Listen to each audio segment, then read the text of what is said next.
Albums still matter. Like books and Black lives, albums still matter. Tonight and always. Welcome to the Link Up Listening Party with Jordan and Augie 5000. Hey, look at that. Voice talent from Fiverr, Augie. We are professionals. Let's go. Woo-hoo-hoo. Hey, by the way, I think I should start a Fiverr account, and I'm talent now too. Hire me. I need a job. Welcome to the Link Up Listening Party. I'm Jordan. That's Augie. It's the podcast where we link together two albums by the themes and concepts they share. Today, the concept is albums with Black in the title. I love it. I love it. There's so many to choose from out here, but I'm really excited about what we picked because I feel like we picked the best albums that have Black in the title. I had to select the classic, the last album by Jay-Z, the Black Album. Of course. Jordan, what are you coming at us with? I went with Amy Winehouse's second and tragically final album, Back to Black. But these are both last albums, man. This is kind of sad. Now that right into the pod, I'm like shedding some tears here, dude. It's great. These are two albums from the mid 2000s. This might be something that we save for in summation at the end of the podcast. But these albums have some pretty big shoes and big legacies. Back to Black came out in 2006. Black Album was 2007, 2003. What? That was 2003. Yeah. I guess 2003, man. So when I first got into hip hop, so I was 10 in 2003, and that's when I started making my own decisions. My first few albums were The Best of Outkast, the compilation album, Eminem's 8 Mile, and then Jay-Z's Black Album. Those are my first three big hip hop albums. So wow. I was 10 years old on my B League basketball team, dropping 6 points a game, getting pumped up to dirt off my shoulder.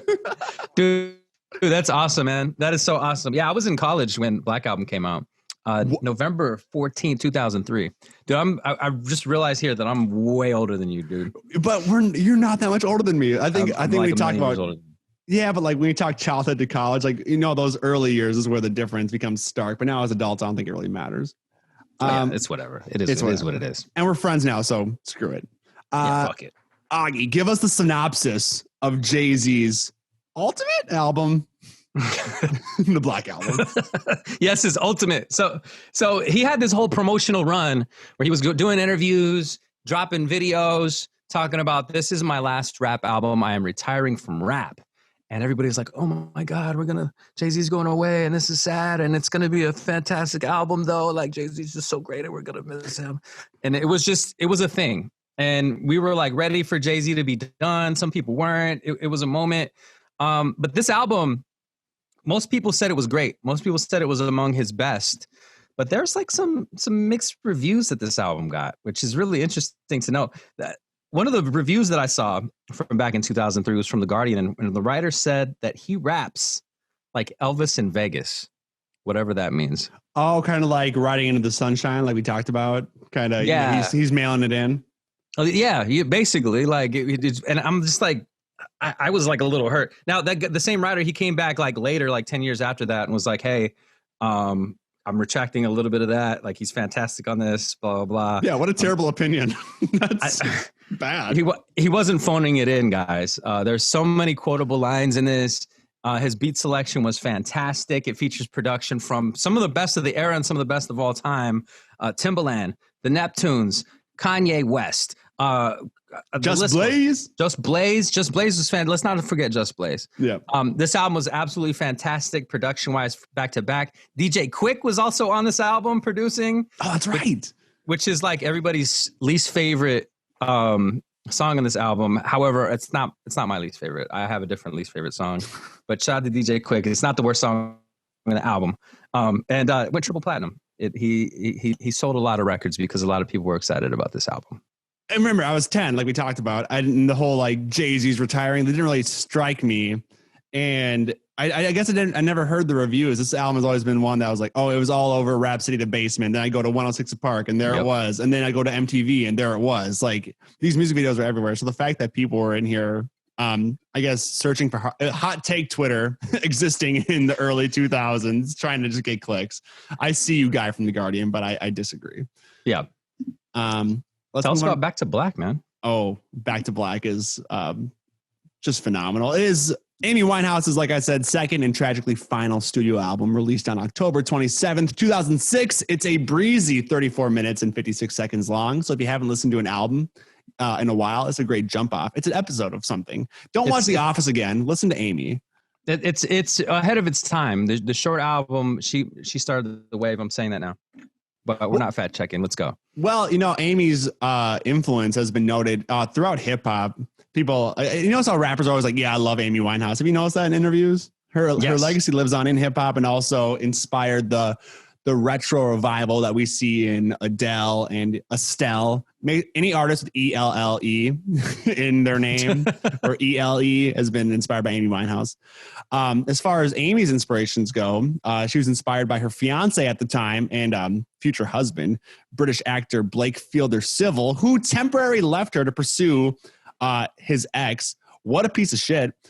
They ended up getting married in 2007, but divorced in 2009. I have a question for you later on in summation about that, Augie. Oh, I got you, dude. Yes. The fact that it was inspired by her future husband, when you telling me that, I didn't know that. Absolutely terrible. I hate this guy now. And then a lot of people say that he was responsible for her relapse and eventual overdose. So this guy sucks. I hate this guy. Press around the album was centric. What was that? Sorry, I spoke over you again. Oh, no, I just said get him the fuck out of here. Yeah, GTFO.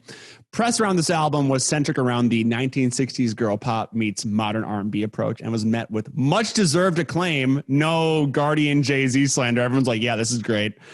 It won Best Pop Album at the 2008 Grammys and was also nominated for Album of the Year. It has since sold over 16 million copies worldwide. That is a big number. Diamond. Whoa. I'm sure it's probably more now with like streaming accounted for it, but I can't find, it's hard to find those updated numbers without the logins that I used to have as a music director. I can't find that information readily. I have to add this. You're talking about people saying that they were influenced by her. And you know who I can hear her influence in like almost every time she sings? SZA. I knew you were going to say SZA. I got to start saying when you're going to say stuff because we're often on the same wavelength. Yeah, you can hear it's like the mouth sound that she does when she sings. Like I can't replicate it at all, but there's like something in the mouth. I don't know if you hear the same thing I'm hearing. I just want to take that and put it on a button bar. So whenever we say something relatively sexual, it'd be like, it's something in the mouth. I need that drop. All right. Let's move on to our next bit. Augie's top 5 fun facts. Augie, yes. When you were on the radio, RIP our careers, you had a bit around a top 5. It was music related. This is fun fact related. Yeah, this is all fun facts. Before what I would do is I would try a central theme around things, which is what we're doing with this podcast. Yes, more or less. But this album, the Black Album, one of my favorite albums. Like just period. Listening to it. But here's some of my fun facts. He planned on writing down the song lyrics to make sure that this album was absolutely perfect. Would have been a first for Hov because he's famously known as never writing his lyrics, but he didn't actually write them down. He didn't follow through with that. He's like, it's a vibe. Music is a feeling, I had a feeling, it's a vibe. I can't do a Jay-Z thing, so I'm doing like a fake British guy. It's a vibe, Yeah, it's not Jay-Z at all. What always strikes me about this album is that video that goes viral every 6 months of him and Timbaland making Dirt Off Your Shoulder, and like Timbaland's going through all these beats and you hear all like these Missy songs, and then all of a sudden you hear the Dirt Off Your Shoulder, you see Jay-Z react to it, and it's so visceral, and he goes right in the studio and you can hear it's the same inflection. He one takes it. I can't believe that's real. One take Hov. And then, but my favorite part is when Timbaland has that gallon jug of water and he's like bouncing with the gallon jug and he's like, you hear that? You hear that? And Jay-Z's like, it's not water, it's orange juice. Was it orange juice? Yes. It's iconic. Shout out Tim. Shout out Tim and his gallon of orange juice. That's wild. That is a wild fact. What if it was Tang or Tampico? Have you ever had Tampico juice? Yeah, Tampico's fire. It might have been Tampico juice. Shout out to Timbaland with the gallon of Tampico, just bogarting it himself. Now he's so fat, it's pre-steroids. Tim, sorry, go on. Wait, he wasn't on steroids. Stop it. Yeah, he was. He got busted for steroids. There was a big celebrity steroid. Remember when his solo album came out with like "Give It to Me, Give It to Me"? You know, it was the Tim's. I mean, like One Republic Apologizes on there too. He went from Fat Tim, and then he like bulked up, and there was a bunch of people like that were busted for using anabolic steroids, and Timbaland was one of them. I did not know that. Oh my God, that makes me sad because he had a thing with like opioids too. That was a rough patch in his life, man. No, I feel bad about joking about it. Why'd you gotta bring me down? Well, he's better now, so let's just he's got the versus thing going. He's a legend again. Shout out to Tim. Shout out to Tim. Sorry for making fun of your weight. I fat shamed. I should be canceled. Jordan is problematic. Get Jordan out of here. I can't believe it. I've been working so hard to not like say like spicy things. Now here I am just being the worst. His Twitter is @Tornado Jelly. Go hate on him today. Oh my God. So another fun fact about this album is that it was every single album. You were not supposed to hear the Neptunes. You were not supposed to hear Timbaland. You were not supposed to hear Kanye West. This entire project was supposed to be produced entirely by DJ Premier. Whoa. Yeah, and Premier was like ready, set to go on it, and then like last second, Jay-Z changed his mind, just like he changed his mind about writing song lyrics down. Good old Hove, never making his mind up. Come on. Never following through, Hove. Hey, his fluidity and his ability to follow his inspiration is why he is not only a great artist, but a successful businessman. I reject your Hove criticisms here because this fluidity is what makes him great. The whole theme of this album isn't him retiring. It's not following through. That's what this theme of this album is. It's him. He was supposed to write it down. He was supposed to have DJ Premier on it. Didn't have him at all. And he was supposed to retire. Did none of these things. So shout out to Hove. And that goes into my next fun fact. Is that this album is a gimmick. The entire thing is a gimmick. Because he was supposed to retire. He knew he wasn't going to retire. He did? Is that confirmed? Dude, you can hear it in the music. He's talking about when I come back, like Jordan with the 4 or 5. He like there's like at least there's like at least 3 songs in there where he references the fact that he's going to come back. So he pump faked the entire world. And I neglected to mention the whole damn biopic about this whole album, Fade to Black. Mm-hmm. Where he's like selling out the Madison Square Garden, and he's about to go out there, and it's like a whole thing, and he's like, oh my God, this is it. This is my final show. And like, fuck that shit. It was a gimmick. The whole shit was a fucking gimmick. You are livid about this. Dude, I am, dude. And here's the thing. Here's my Jay-Z hot take. That wasn't even my hot take. I got a hot take. Well, should we save this it for, album? Oh, okay. Here he goes. Augie's hot take. I'm hitting the music. Dude, I'm feeling it, man. I'm on fire. Give me the hot take music. Right now, I need the hot take music. Okay. I hadn't listened to this album in its entirety since I was 19 years old or something like that. Or something in my 20s, you know what I'm saying? I'm in my 30s now. Coming back to listen to it as a certified adult, holy shit. This album, the concept behind it is immature as fuck. It's completely immature. Wow. He comes in, one of the lyrics, it's like a child, right? It's like y'all don't give me the credit and the respect that I deserve, so I'm done with y'all. Like, that's basically what more can I say? That's that whole song. And then he comes out on another song and he says, I dumbed down my lyrics so you idiots can understand my stuff and like it, and so that I can make a lot of money. Ha, ha, ha. I dumbed down my shit, you dummies. And he didn't retire. He's like, I want you to buy my album. I want you to listen to this shit. You're stupid. You're going to buy the next one when I come back with a terrible Kingdom Come album. So you know what, Jay-Z, I respect your abilities. I respect your talent. I actually love the album sonically, and I still like it. But fuck that. It's a gimmick. That's my hot take. It's immature. Damn. Oh, let me add to this. Let me add, because I have one more note here. I hit the music again. Boom. I hit it again. I almost forgot this shit. Jay-Z, I was listening to the song What More Can I Say? And it felt like Jay-Z was masturbating in song form. Okay, go on. If you listen to the song, it's like he's like the whole time he's talking about how great he is.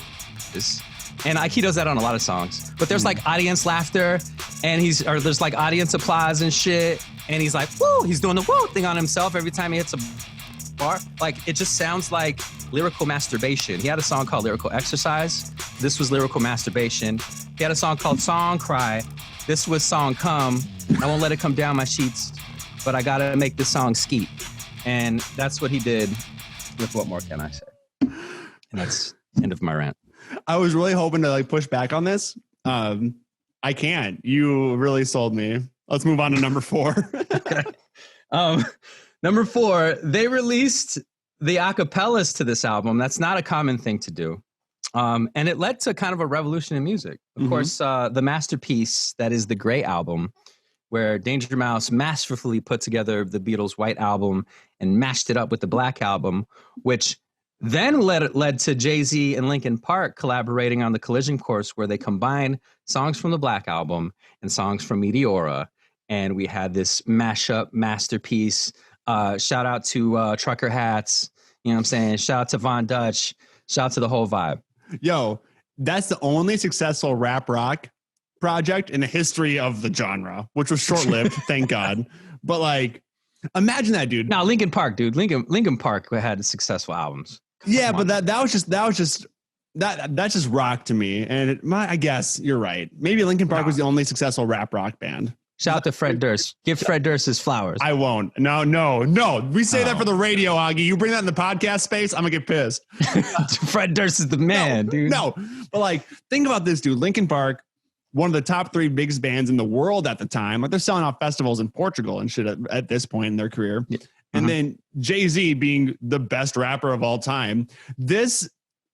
Everything about this project should not have happened, but it did, and it happened so well. Like, that'd be like nowadays, I'm trying to think of like an equivalent of that. There's nothing. What's the modern day equivalent of Linkin Park and Jay-Z? It's like Kendrick and U2. I mean, not even U2, but I was just thinking of that one song on the XXX. Yeah, no, which is so great. I love that song. I don't know. No, not even U2. That's not. Yeah, U2 is like a legacy band. I'm trying to think like there's no like big rock bands like that anymore that have that name recognition. I always think about like Weezer is no longer at Linkin Park level. Like, Linkin Park was on fire. There's no bands that really, I guess, Panic at the Disco, but they're not like a rock band. You know, they're just like a poppy alt outfit.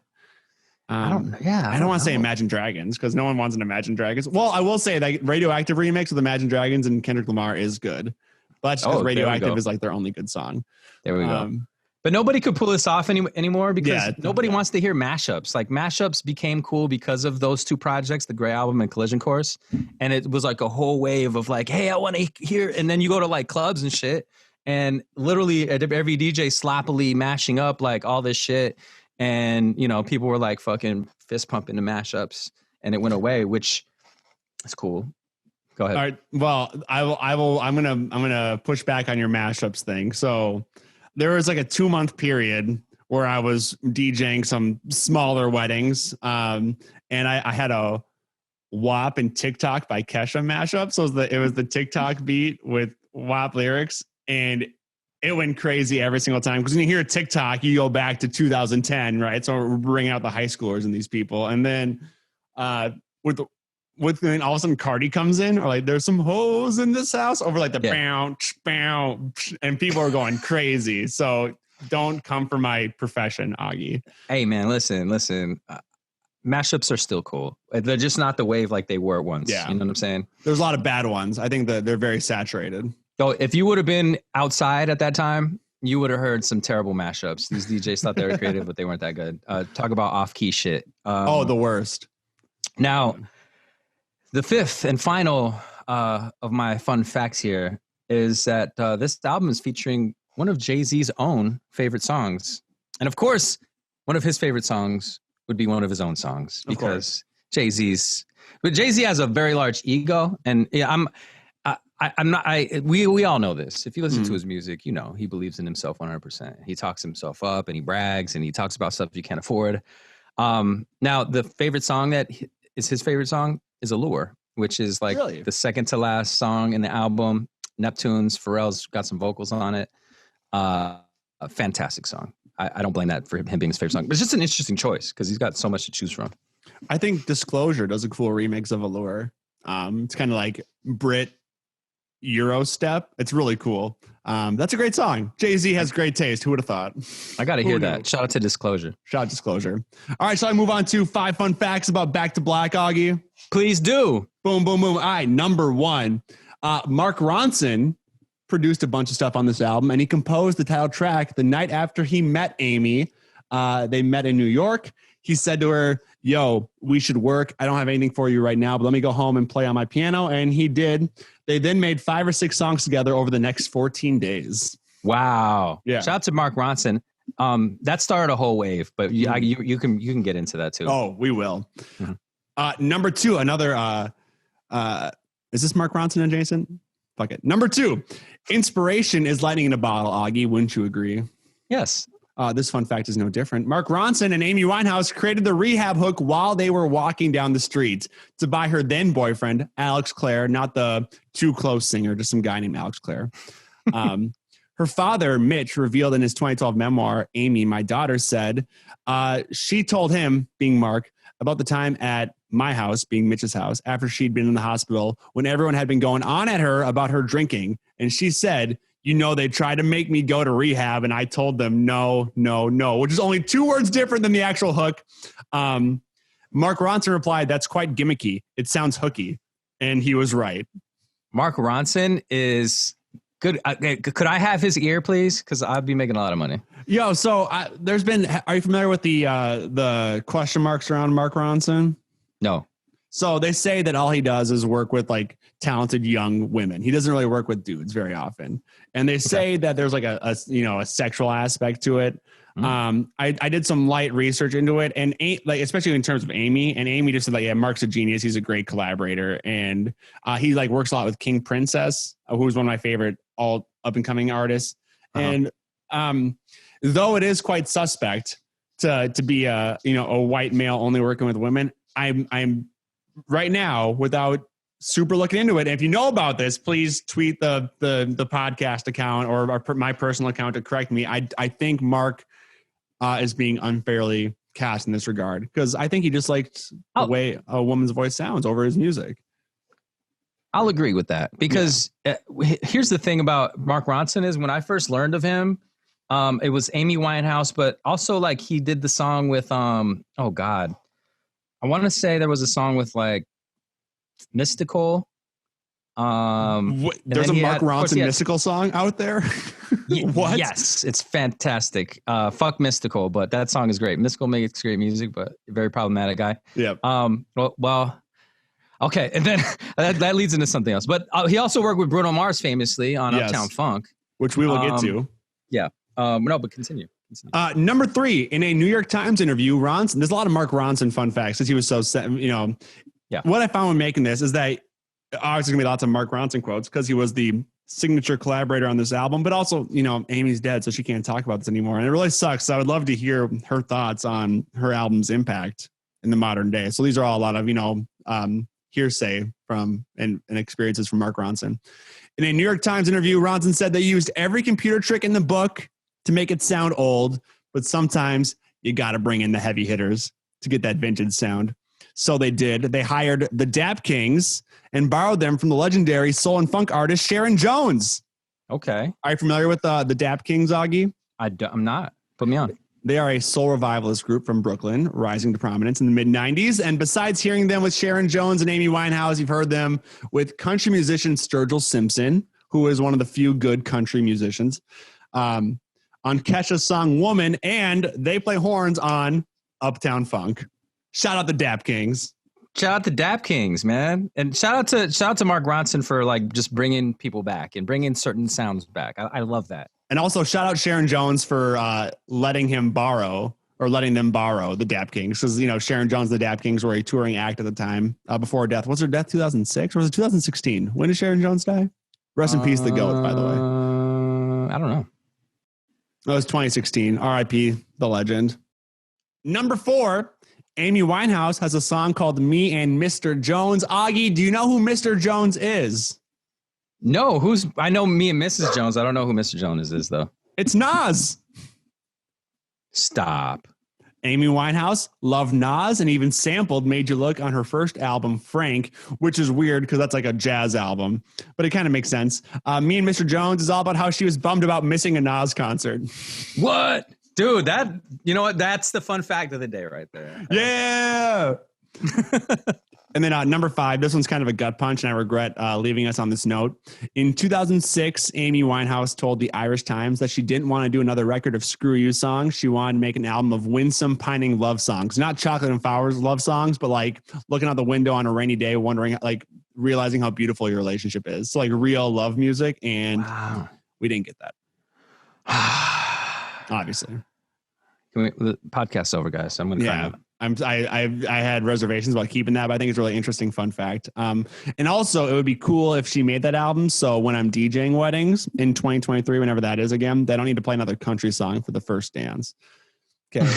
I'm sick of everyone picking a country song. And I don't think very many, I think a lot of my clients or past or future would agree with me. No one's trying to hear that shit anymore. Okay. Dude, I can't believe so many country songs are like being requested as the first dance. That just blows my mind.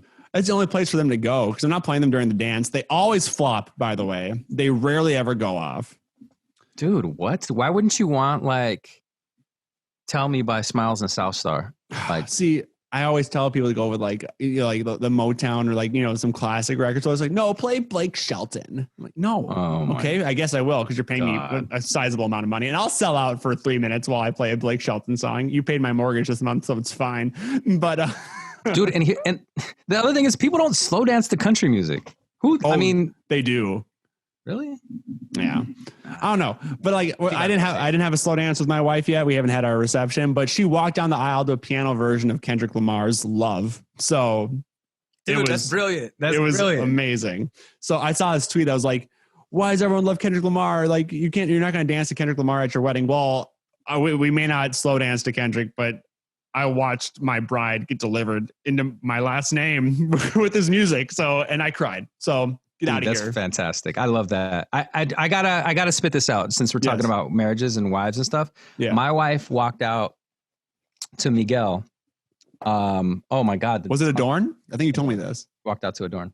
I remember that's one of the first things I think you ever told me. I was like, that is the dopest thing. Cause that's honestly one of the most beautiful, romantic. That's like the quintessential love song, right? That's not Flowers and Chocolate in my opinion. That's like, you know, being fully, I don't want to say like, that's like being fully committed and even like you are throwing yourself into the relationship and really committing. And I think it's just a beautiful song. And that snare choice, I think the emotion of that song is in the snare. The snare is like that really quick sound. I think that's because that's what love is, right? Though you're getting sucked into another person.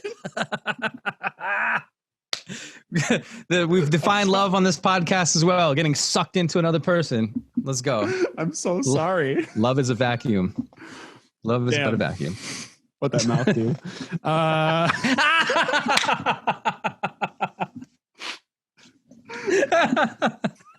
All right, let's move into the gateway drug, Augie. Let's regroup and go to the gateway drug. The gateway drug is the bit where we pick a new single for the album. If someone's never heard Jay-Z, The Black Album, or Amy Winehouse, Back to Black, we pick a song for them to get into it, but it cannot be a radio single, all right? So no Dirt Off Your Shoulder, no 99 Problems, no Rehab, all right? These are album cuts to introduce an artist.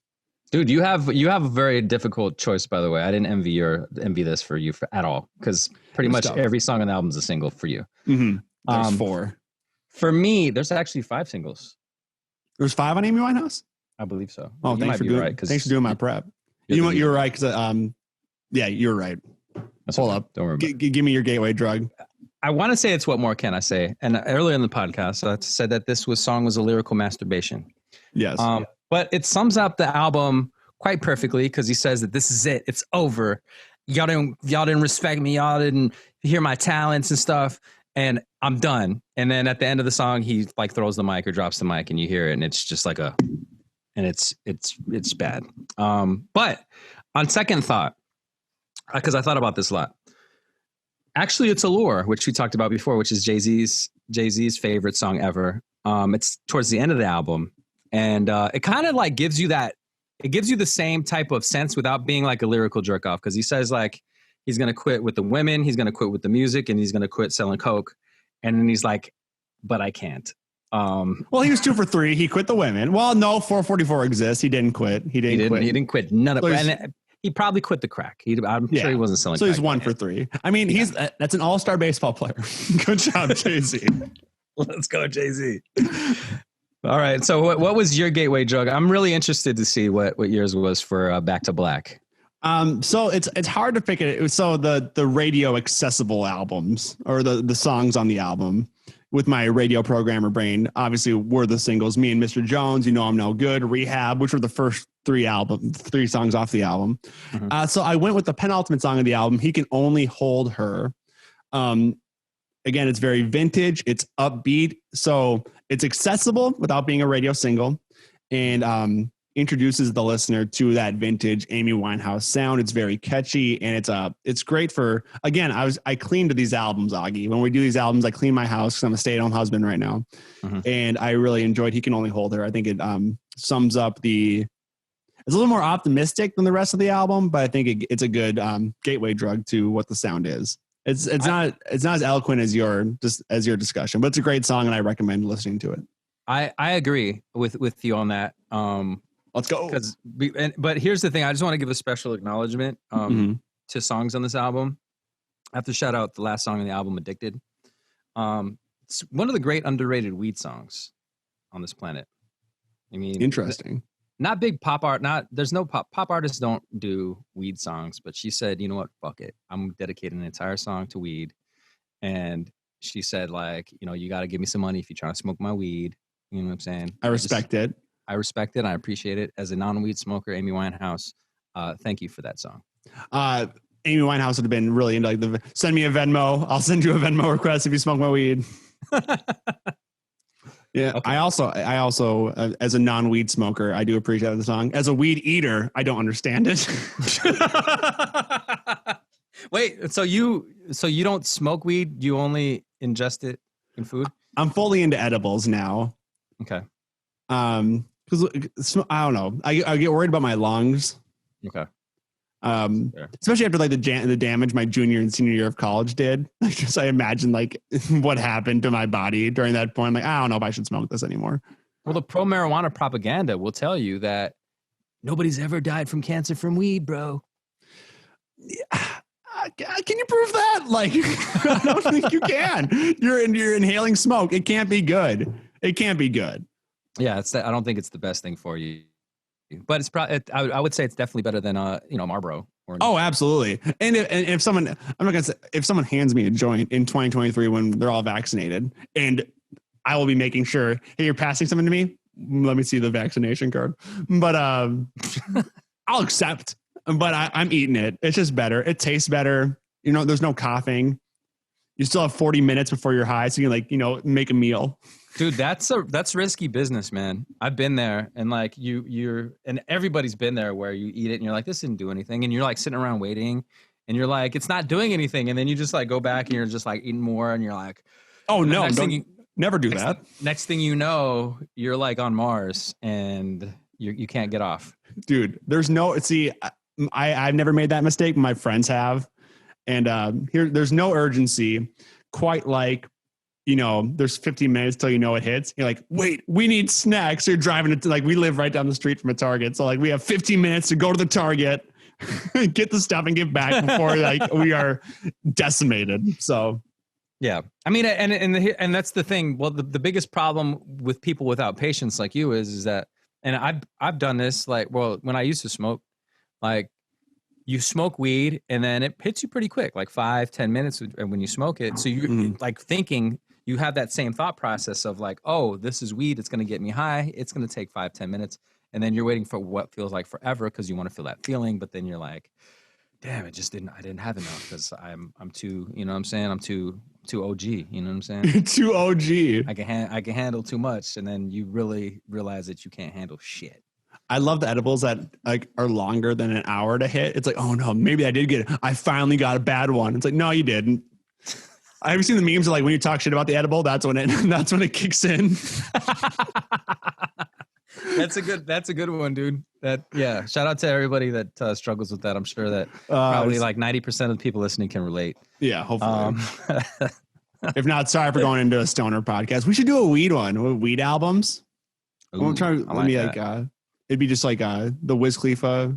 It'd be like Kush and OJ versus 28 grams. Just mixtape Wiz comparisons. That's funny, dude. But Kush and OJ wins no matter what. I like 28 grams a lot, but Kush and OJ probably. No, actually, you know what? I'd put up a fight. Maybe we'll do a Twitch stream about best Wiz mixtapes because that'd be a great one. Because mixtape Wiz is up there with mixtape Wayne. I would say possibly even better.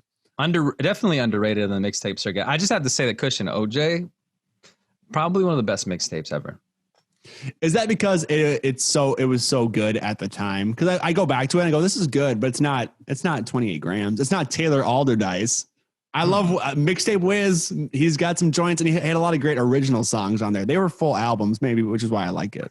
I gotta listen to that. And I think maybe he did revolutionize the concept of like, this is a mixtape, but we're gonna make it sound like a cohesive album. You know, I think he might have been one of the first. I'm not just saying this because we worked with Wiz Khalifa's DJ. Wiz is an unbelievable artist. The way that he get like the videos are always great. The personality is magnetic. The songs are always fire. They're so melodic and they're so catchy, but also he doesn't ever sacrifice his hip hop integrity to make a catchy song. Like See You Again was the first YouTube video to hit a billy. It features Charlie Puth and Wiz still brings like a hip hop essence to the song. Yep. That's impossible. It's impossible. And he did it. And it was almost like hitting the lottery with that song too. Cause like, I think Charlie Puth was like shopping that song around to people and he just liked Wiz's pre-hook better than everybody else's. Or nobody else had a pre-hook. That's what it was. Very interesting story behind that song that I learned from probably Bonix. I had no idea that Charlie Puth was a real one, but I follow him on TikTok and he's so funny and he's so talented. I'm like, well, I love this white man with this eyebrow thing with the shave in his eyebrow, or maybe it's natural. I love this man. I saw him sing live on TV and oh my God, he's way better live. He's a brilliant singer. Really? Yeah. Wow. He's great on recorded music, but for whatever reason, him just on a piano singing is just, it's goosebump giving. Get the chills. Wow. Who knew? We are pro Charlie Puth on this podcast. If you come in with the Charlie Puth slander and pro Wiz, but more so Charlie Puth, I feel like. Yeah, don't talk about Puth. Don't fuck with me. Do you remember Puth Lovato? Never mind. We're moving on to the next bit. Yeah. Cover band? Yeah. Cover band. So this bit is where we create a 4-act cover band based around our theme. So this week, the cover band must have some relation, direct or tangential, to the word or color black. Okay. So you get Jay-Z, I get Amy Winehouse for our first act, which are both two amazing front people. But we'll see how this plays out here. I have a couple that I think you're gonna say. Okay. I don't know if you're gonna say this one. I'm coming with straight heat off the first one.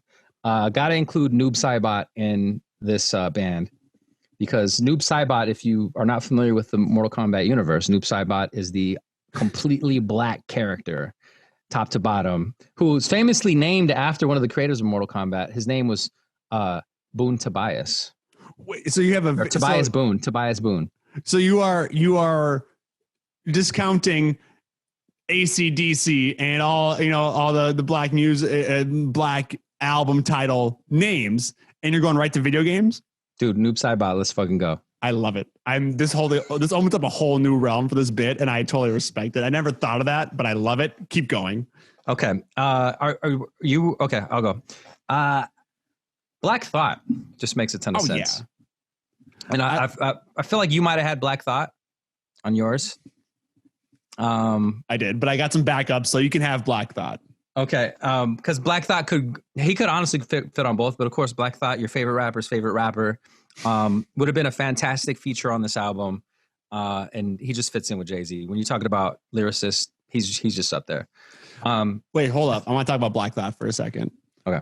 We're very wordy today. We're very conversational. I love it. Let's go. Has there been any, not just hip hop, but just any artist who's had a late career blossoming like Black Thought? Because he never really had the Roots were big, but they never had that big critical acclaim until Jimmy Fallon picked them up, which shouts to Jimmy for having them as, huge look. But I feel like the more people that get exposed to Black Thought and his humor and his talent and his bars, the more people love him. And I think he's really gotten his, like we talked about, giving Fred Durst his flowers. Don't say it like that.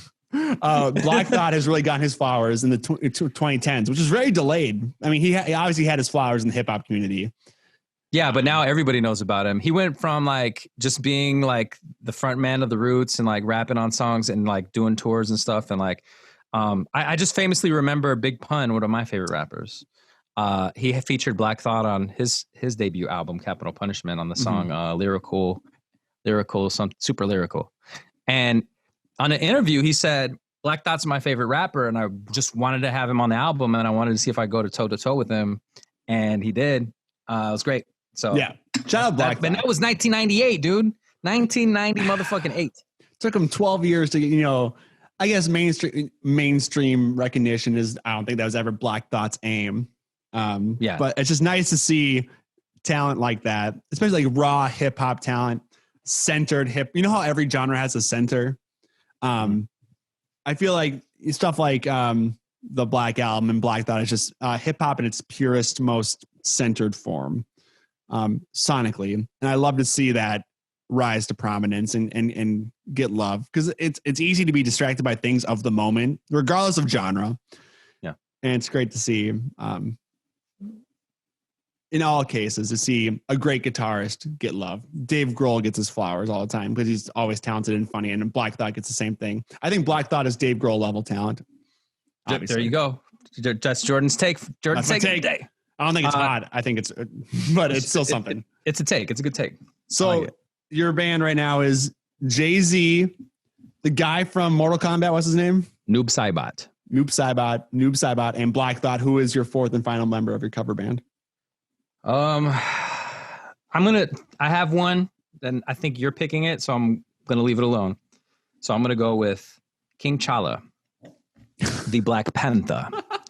Your list is so good. Yeah, because I mean, come on now. If that movie existed back then, Jay-Z would have wanted to be in the Kendrick Lamar role of doing the soundtrack. And I think Jay-Z would happily have King T'Challa give a speech on his album. Can I get nerdy real quick with you? Yes, please. In the comics, Shuri becomes the Black Panther for a little bit. So in your band, potentially you could have your three people on stage, and then Shuri doing the creative directing, the stage lighting, and what Shuri could do with her technology for a live performance would be game changing. God. Dude, yeah, this would be the best band ever. Best band. I mean, what would Noob Saibot do? Just disappear and jump back up. I don't know. He'd be a ninja. I don't know what his role is, but I like it. I just don't know what he's there to. He's just there to kick people's ass, okay, and be security. He's Jay-Z's security. Yes, that's exactly what he is. All right. My cover band is way different and way less fun, but I still think it's dope. All right. Number 1, Amy Winehouse. Number 2, Weezer. They also had the Black Album, which came out 2018 or 2019. Why would they come up with that name? Because they had the Blue Album, they had the White Album, they had the Green Album, they had the Red Album, they had the Teal Album, and now they have the Black Album. All right. I'll give it to you, Weezer. They like colors, Augie. All right.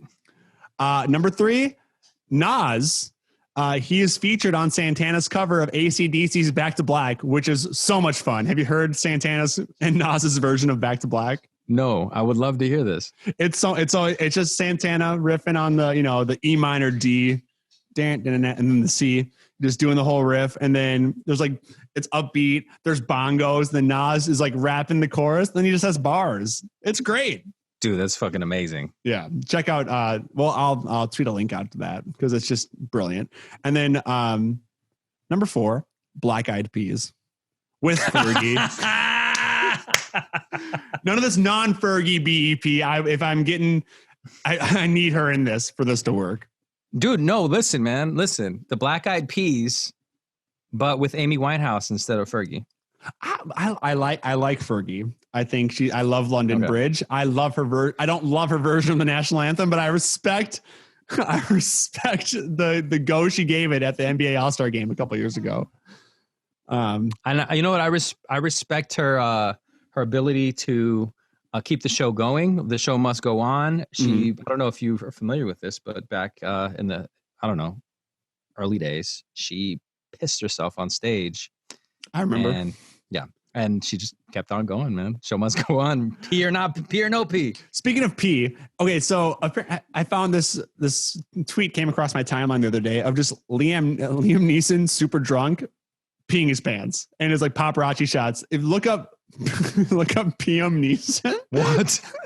Liam Neeson is always getting drunk, peeing his pants, and taking photos with the paparazzi and fans, and it's quite obviously pee, and he pays it no mind. I love it. Why? I don't know, but I respect it for some weird reason.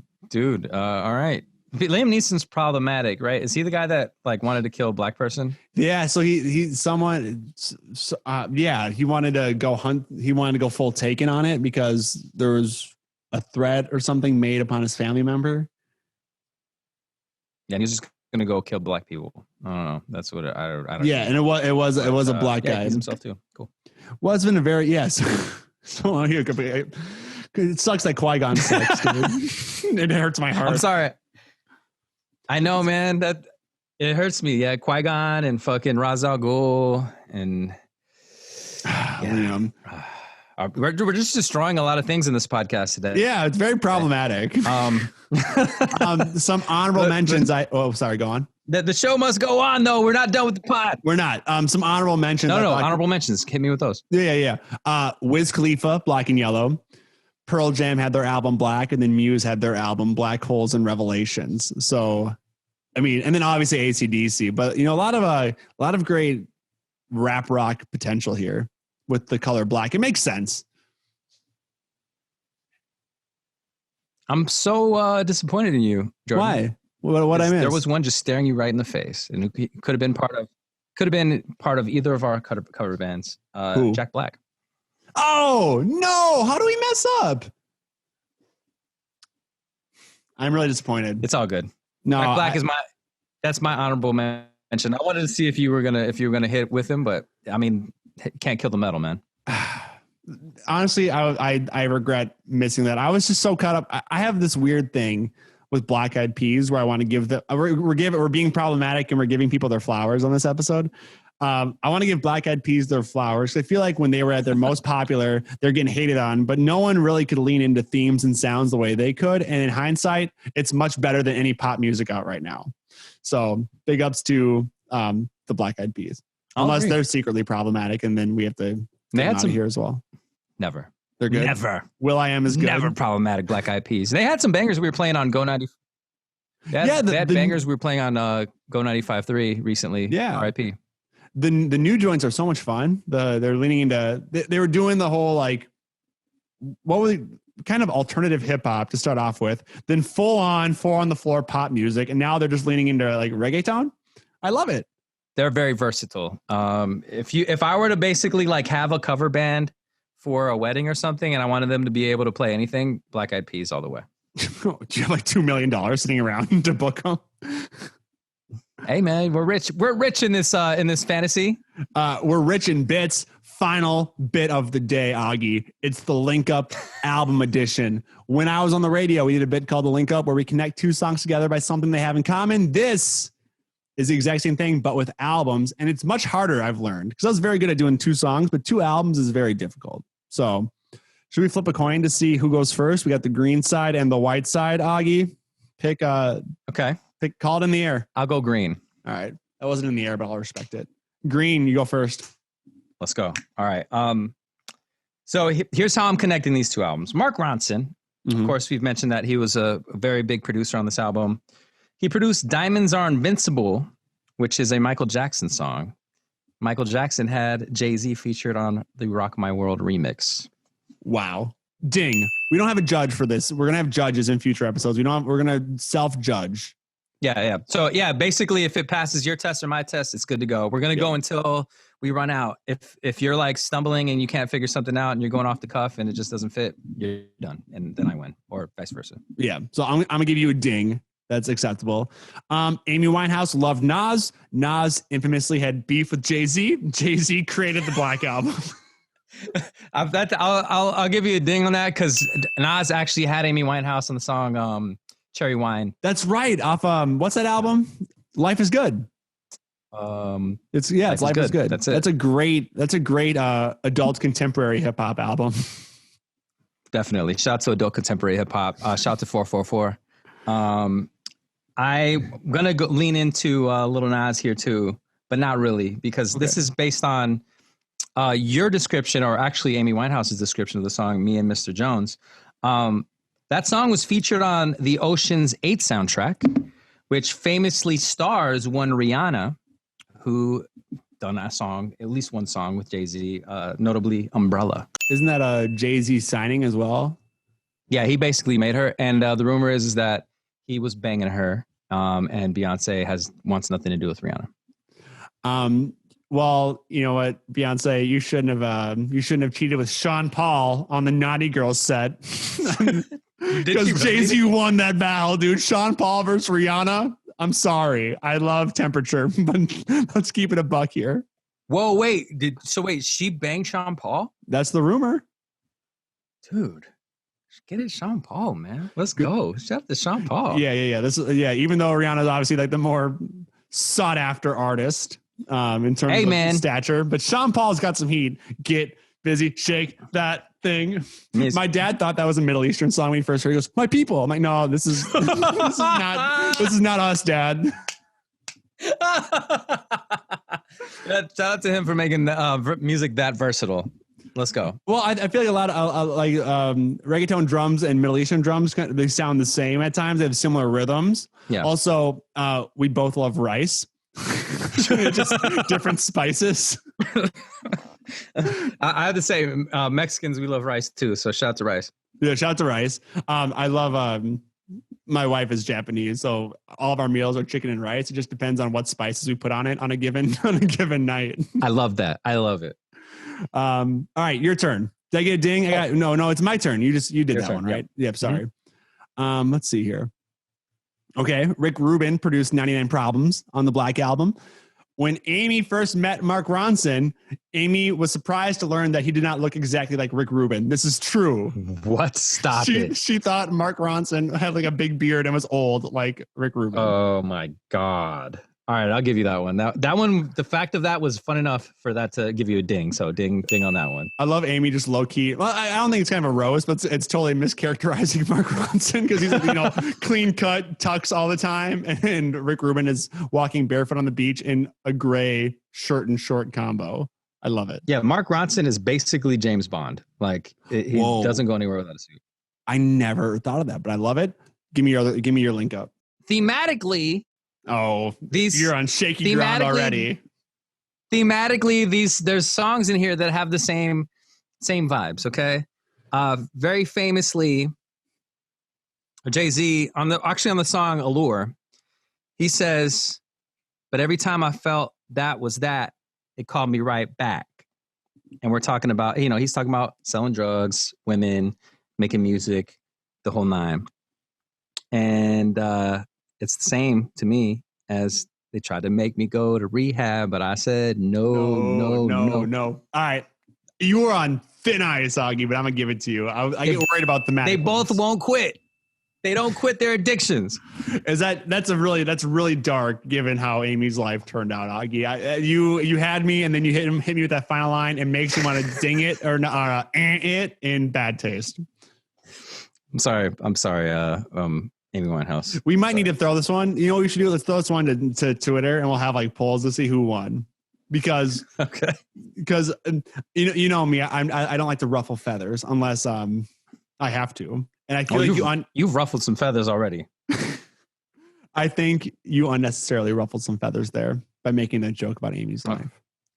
But we'll throw it to the people. Give me your next link up here. Mine fell off drastically now. Both albums make great use of horn sections. But they do. I don't care that Hove sampled them. There's still horn sections. Still a great use of a horn section. Ding. I'll give you the ding. Thank you. All right. Here's mine. Both won at the 50th annual Grammys. That was when Love it. Amy Winehouse won all the big awards. Mhm. Jay-Z won Best Rap Song Collaboration with Rihanna for Umbrella, Ella, A, Umbrella. Remember when pop radio was just filled with like those pop hip hop, like it was a pop song with like just a rapper hopping on for an intro or like a middle verse? That was the best. Yeah.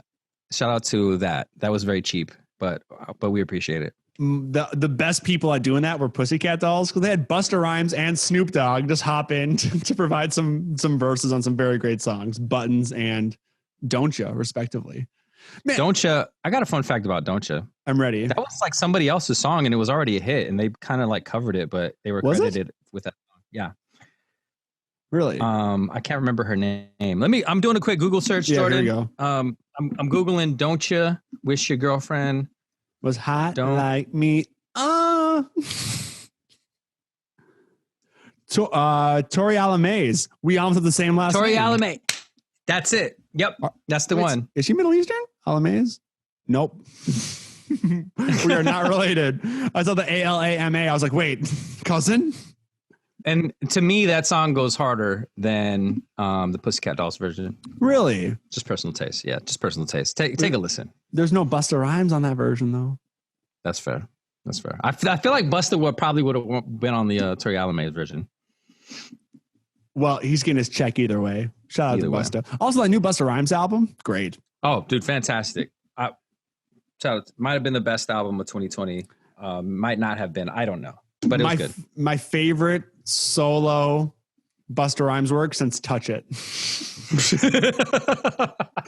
been a lot of talk of touching it on this podcast today. Shout out to Touching. Shout out to touching problematic language. So it's my turn. Yes. Both of these albums have themes from the 1960s. I can't describe that. You know, because Amy, okay, I'll describe it for you because I feel you. So Amy Winehouse channeling the 60s. Jay-Z sampled some stuff from the 60s. Pow. Let's go. So you were floundering, but I like that. You brought me back. I brought you back. All right. This is you'll see. I lost. Yeah, you probably did, but that's just because you regrettably went first, thanks to the coin. My final link up is New York plays a huge role in both albums. Amy recorded and worked with Mark Ronson there, while Jay-Z is from New York and its entire artistic output is painted by his upbringing. That's fair. And the majority of the album was recorded in New York. I'm sure like there was stuff recorded at Rick Rubin's house, but there was stuff recorded in New York. I'll give you the ding. Jordan, you are victorious, sir. Congrats, Okay. Jordan. Thank you. All right, let's move into In Summation. It's the bit where we just summarize our thoughts and we put anything else that didn't fit into a bit in this category. Augie, you recall during my synopsis of Back to Black, I said I had a question for you. Yes. And it's this. You know how she went back to piece of shit. What's his name? Blake Fielder Civil. Fuck him. Fuck him for real. I've always thought, I want to get your thought on going back to an ex.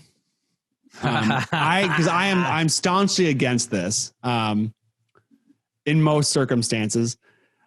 So I want to know I feel like your relationship is doomed if you ever do that. You know? You know what? I feel like you're right, man. Here's my take on that. Going back to exes, I always tell people, no. Shout out to Amy Winehouse. I tell people, don't do it because, like, yeah, you're doing it because it didn't work. And whatever you think that you can fix, chances are you can't. Mm-hmm. Like you are who you are. They are who they are.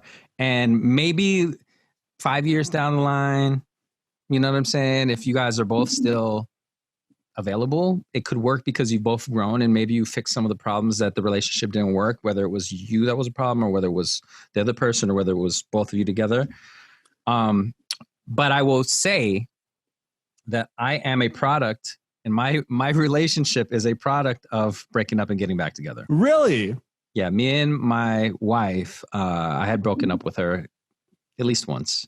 Mm-hmm. We got back together and here we are happily married. There's always exceptions and you guys work. Yeah. I think but I think where my see, my experience paints this because I had a girlfriend where we weren't on and off. Well, we were at the end, but it was just a lot of fighting, and it at least in my mind, it felt like we were breaking up and getting back together. Like it was like, hey, we're on bad terms, we're on good terms, back and forth. Really a similar thing, if not nearly identical. And it was some of the most painful and destructive things in my life. Whereas, and I think that's if you succumb to a toxic relationship, it wasn't toxic. Let me find a different word. If you succumb to the rom-com idea that you will get back together, like you have that in mind, like you think that you have to get back together, it should be a choice to get back together, not that you have to get back together. And that's where the success of getting back together lies. That's good. Can we give the Thank you. Shout out to Jordan. That's a great take. This has been an up and down pod, and I like it. I really like where we are. Hot takes, problematic takes, and wisdom. Cheers to you, Jordan. Thank you. I have a follow-up about that because I have my first girlfriend, my high school girlfriend. Shout out to Corey. We broke up. It wasn't on the best terms. We didn't talk, but now like we follow each other on social media. We're homies. Like she congratulated me on getting married. Like we have a healthy thing. What do we think about being friends with exes or being on talking terms with exes? I am good with that. The thing is that in every relationship is different because you could have a person that just can't stand the thought of you being with somebody else at any point in your life, even if you didn't even know them. Yeah. So it's person to person, relationship to relationship. Personally, my wife isn't cool with anybody that she used to date. And I feel like if she was, I'd maybe be a little bit upset. And now that goes into the history of our relationships. Yeah.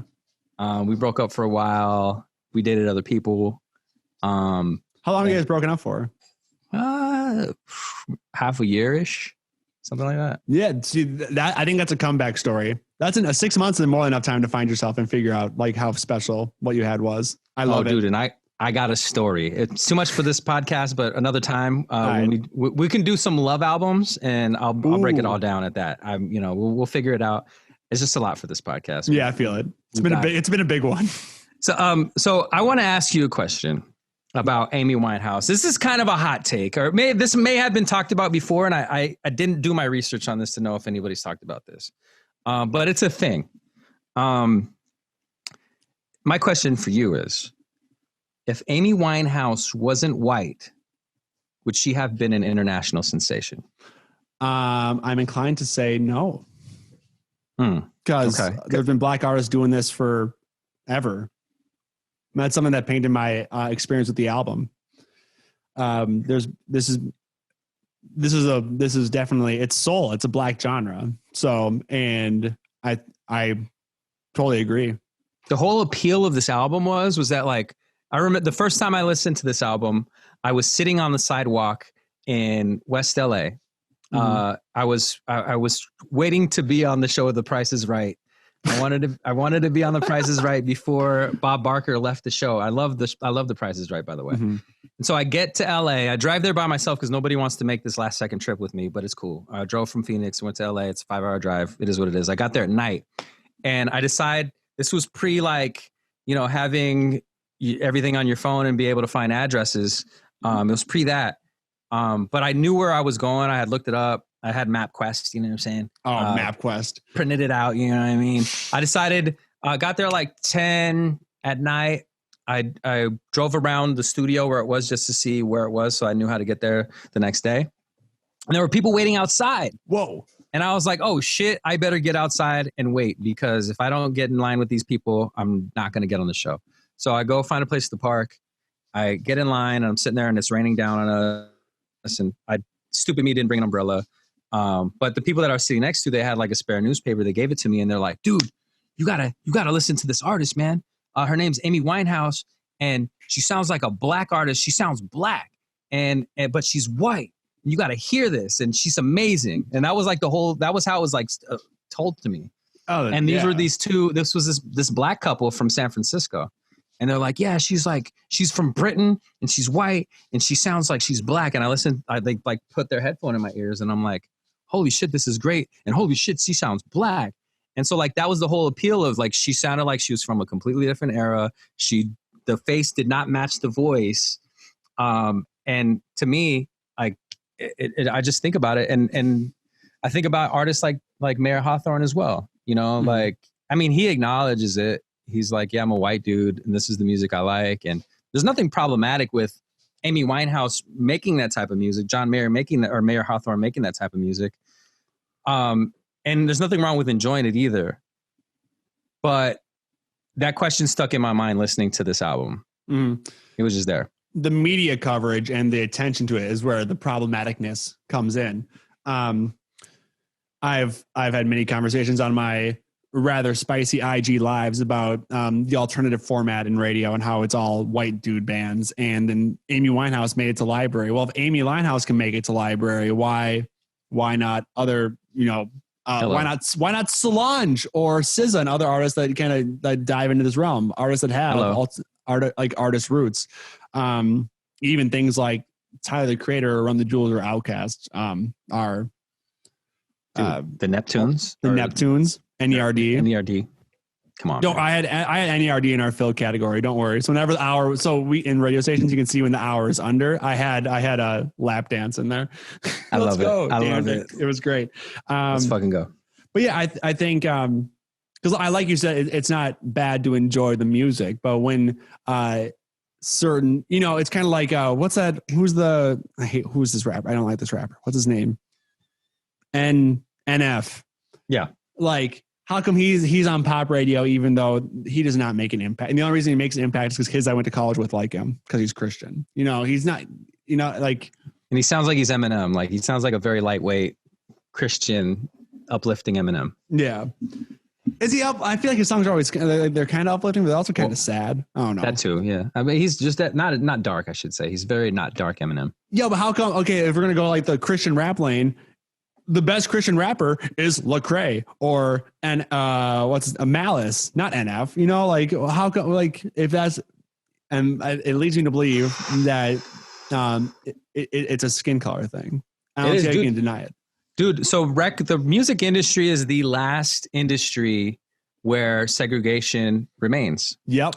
And I got to shout out Republic Records. After George Floyd was killed by the Minneapolis Police Department, they decided they were going to drop the term urban from all of their everything. And because urban, everybody knows what urban means. Urban is code for black. Yeah. And if you're having an urban format, that means that your listeners are mostly black. There's not an urban format radio in most cities. The only cities that have urban format radios are cities like Chicago, Detroit, Atlanta, Washington, D.C., so on and so forth, because they have the black population to support an urban format, which honestly is it's the same format as a top 40 rhythmic, except there might be some gospel-y songs in there or whatever, because black people like gospel. Like it's frustrating. It's very frustrating in that sense. And then to go with your struggles in the alt world with, white faces being put on there. In the top 40 lane, you kind of get some of that. So you get that too. Top 40 mainstream for sure. Mm-hmm. Top 40 rhythmic, which Go 95.3 was, rest in peace. R.I.P. There's just it was kind of sickening that we weren't playing Ariana Grande because of the color of her skin. Mm-hmm. And then the record labels weren't really pushing it to us per se, but that album that she had, what's it with Break Up With Your Girlfriend on Board? There was Sweetener, the one before Sweetener. Yeah, whatever album that was. It had a bunch of bangers that fit. Yo, Ariana's on a tear right now, by the way. I love her last 3 albums, and my wife's a big fan, so we listened a lot. And what's the album before? I like Sweetener because it's all Pharrell production. Yeah. And what was that album? That's going to bother me because I've listened to it 1,000 times. I don't know, but I would play Ariana Grande on Go 95.3. I would against the playlist, I would play Break Up With Your Girlfriend on Board, because people that listen to that music, girls were just listening to that song. Yeah, it's a good song. I got to find this album. Dangerous Woman. That's the one. That's the one. That's and she had bangers that could have been played on urban, but weren't played on urban because she wasn't black. That was on Thank You Next. I forgot she had that album as well. Thank You Next. Yeah. Thank You Next was the one. After Sweetener. Yeah, dude, it's a great point. That's all I got. Like we could the segregation in the music industry is one of the final blocks to go to the next step of making progress in that regard. And it's hard because the old guard is still in power and they think that, oh, we just play what the listeners like. It's like, no, it's on us to listeners like a lot of stuff, you know, it doesn't need to be a 4-piece white band for it to be on alt radio. And that's one thing I was really proud about on Go 96.3 is that I finally I talked to enough labels and made a big stink about it to finally get, you know, black artists in significant rotation, like Juice WRLD, like Bakar, like Kenny Hoopla. And it was great. And our listeners, guess what? They didn't be like, oh, you're not playing less white artists. They enjoyed it because it was good alternative music. Dude, and that's the other thing. The Juice WRLDs and artists like that, we were like, why the fuck are we playing this, you know, internally with, you know, guys that were on the air with me, we were like, why the fuck are we playing Juice WRLD? This isn't hip hop. Yeah. This is alt. Yeah. Like we're playing him because he's black. Oh, I get it. Yeah. And then in interviews, Juice WRLD, I love Panic at the Disco. I love emo music. The same thing, lesser extent to 24K Golden, because I think he hops between hip hop and alternative flawlessly. Like Mood is both genres, great. A little bit more hip hop, but he has some alt songs too. So shout out to 24K Golden, and shout out to programmers who see through that bullshit and just play music that fits their station. Yeah, shout out to the good programmers out there. There's a few. Oh, thank you, Augie. I'm out of a job right now, but I appreciate you. I appreciate your love. No, but shout out to you though. You did a great job with Go 96.3. You definitely fought the good fight. And I wish it was still around for you to continue fighting the good fight, but you will continue fighting the good fight, I'm sure. And you're fighting the good fight now, dude. It doesn't podcast, and we're talking shit on the music industry. Yeah. Let's go. And we can have conversations and I can swear, which is nice. Yeah, this is good. So I like the podcast format. Sum it up, Jordan. Sum up the Back to Black album. In summation, what is your overall take on this album? Well, your point about would it be as influential if it was a black artist thing came to mind with me as well. And like I said, my answer is no, because black artists were making that music and they still are. So, and it's not getting Amy Winehouse acclaim. So that doesn't paint my enjoyment of the album. I think the album is very good. And I think it's elite when it comes to this type of music.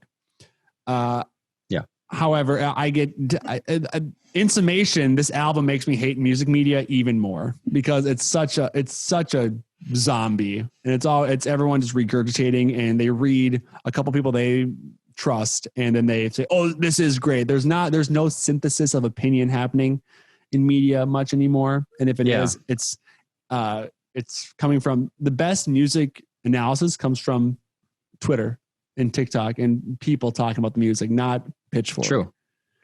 And us. And us, by the way. We're going to be doing new album reviews too on this podcast. So you know. But like, I always say that I'm music media and music journalist, and I'm just not sure if that's a lane I want to be in. I just want to be a dude talking about music. I'd rather be an on-air host or like a personality in that regard, even though I love writing reviews and engaging with that. I like to engage in the work because I want to synthesize my own opinion about it.